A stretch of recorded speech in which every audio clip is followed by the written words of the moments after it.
আরে, অনেক রাত হয়ে গেছে, এবার গ্রামে কিভাবে যাব? আমি বরং একটা কাজ করি, রাতটা হয়তো আমার ছেলে কাশেমের বাসায় থেকে যাই, সকাল হলে বাড়ি ফিরে যাব। আর অনেক দিন ধরে ছেলেটাকে দেখি না। এই লোকটি হলেন কাশিমের বাবা। কাশিম এই শহরেই চাকরি করে। কাশিমের বাবা ডাক্তার দেখাতে শহরে এসেছে। এখন রাত হওয়ার কারণে ছেলের বাসায় যায়। কাশেম, ও কাশেম, ঘরে আছিস? দরজাটা খোল, দেখ আমি তোর বাবা এসেছি। কাশিম তার বাবার ডাক শুনে দরজাটি খুলে দেয় এবং বলে, বাবা, তুমি এত রাতে তুমি কোথায় গিয়েছিলে? আসো, ভিতরে আসো। শহরে কিছু দরকারি কাজ করতে এসেছিলাম বাবা। কাজ শেষ করতে রাত হয়ে গেছে, এখন কিভাবে বাসায় যাব? তাই ভাবলাম রাতটা তোর বাসায় থেকে যাই। খুব ভালো করেছো বাবা, তুমি এসেছো, আমি অনেক খুশি হয়েছি। আসবে, তোমার যখন মন চাইবে তখনই আসবে। কাশিম তার বাবাকে ড্রয়িং রুমে বসিয়ে লক্ষ্মীকে ডাকতে যায়। লক্ষ্মী, উঠো, গ্রাম থেকে বাবা এসেছে। বাবাকে দেখে মনে হচ্ছে তিনি অনেক ক্ষুধার্ত। যাও, তাড়াতাড়ি বাবার জন্য কিছু রান্না করো। কি, এত রাতে বাবা এসেছে? কেন, তিনি কি দিনে আসতে পারলেন না? আমি এখন উঠতে পারবো না, আমার মাথা ব্যথা করতেছে। আর ওনার কি জ্ঞান বুদ্ধি বলে কিছুই নেই? এত রাতে ছেলের বউকে ডিস্টার্ব করতে আসে। ছেলের বউয়ের সব কথাগুলো পাশে বসে থাকা কাশিমের বাবা শুনতে পায়। তখন কাশিমের বাবা কাশিমকে ডেকে বলে, কাশেম, তুই বৌমাকে শুধু শুধু বিরক্ত করছিস। আমি এখন কিছুই খাবো না। আমি বাড়ি থেকে এসেছিলাম। তুই পারলে আমার জন্য শোয়ার একটু জায়গা করে দে বাবা। কাশিম তখন লজ্জায় কিছু না বলে তার বাবাকে পাশের রুমে শুইয়ে দেয়। না লক্ষ্মী, এই কাজটা তুমি মোটেও ভালো করলা না। অনেক দিন পর বাবা এসেছে, লক্ষ্মীর এমন আচরণে তিনি কি মনে করবেন? এই বলে কাশিম তার রুমে গিয়ে শুয়ে পড়ে। তারপর রাত যখন 12টা বাজে, তখন লক্ষ্মী ছোট ভাই লক্ষ্মীকে এসে ডাকতে থাকে। আপু, দরজা খুলো, আমি তোমার ছোট ভাই।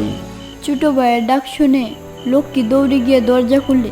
কি হয়েছে ভাই, এত রাতে তুই এখানে? কোনো সমস্যা হয়নি তো? আয় আয়, ভেতরে আয়। কিরে, তোর মুখটা তো শুকনো লাগছে কেন? সকাল থেকে কিছু খাসনি? নিশ্চয়ই তোর অনেক ক্ষুধা লেগেছে।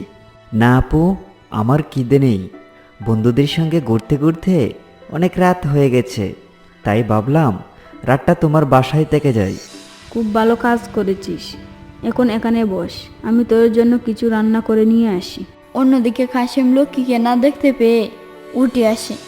এসে দেখে লক্ষ্মী তার ভাইকে অনেক যত্ন করে খাওয়াচ্ছে। তখন কাশিম তার বাবার ঘরে যায়। আজকের রাতটা অনেকটা বড় লাগছে কেন? কখন সকাল হবে আর আমি বাড়ি যাব? খিদার জ্বালায় যে আর সহ্য করতে পারছি না। আমার নিজের ছেলের বউ হয়ে যে এরকম করবে তা আমি কখনো ভাবতেই পারিনি। আমার এখানে আসাটাই ভুল হয়েছে। বাড়িতে গেলে হয়তো দুমুঠো ভাত খেতে পারতাম। কোন সময় যে সকাল হবে। বাবাকে এভাবে খিদার জ্বালায় চটপট করতে দেখে কাশিমের অনেক রাগ হয় এবং সে একটি লাঠি নিয়ে লক্ষ্মীকে মারতে যায়।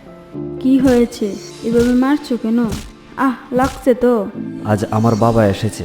তিনি অনেক ক্ষুধার্ত ছিলেন, কিন্তু তাকে এক গ্লাস পানি পর্যন্ত খেতে দিল না। আর তুই শালা রাত 12টার সময় এলি, তোকে আদর করার আর কোনো অভাব রইল না। ছি আপু, তুমি এত নিষ্ঠুর। তোমার নিজের শ্বশুরের সঙ্গে এরকম আচরণ করলে তোমার কি একটু মনে বাঁধল না? তুমি অপরাধ করছো, তোমার সাজা অবশ্যই হবে। দুলাভাই, থামছেন কেন? মারুন। আমাকে ক্ষমা করে দাও, আমি আর কখনো এরকম আচরণ করব না। তোমার বাবা তো আমারও বাবা, আমি এখন থেকে তার অনেক দেখাশোনা করব। আমার কাছে ক্ষমা চাইলে হবে না, তোমাকে বাবার কাছে ক্ষমা চাইতে হবে। তিনি যদি তোমাকে ক্ষমা করে দেন তাহলে আমিও তোমাকে ক্ষমা করে দিব। ঠিক আছে, আমি বাবার কাছে মাপ চাইব।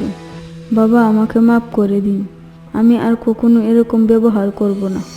আমি তোমাকে মাফ করে দিয়েছি মা। এরপর থেকে লক্ষ্মী সবার সাথে ভালো ব্যবহার করা শুরু করলো এবং সুখে শান্তিতে জীবনযাপন করতে লাগলো।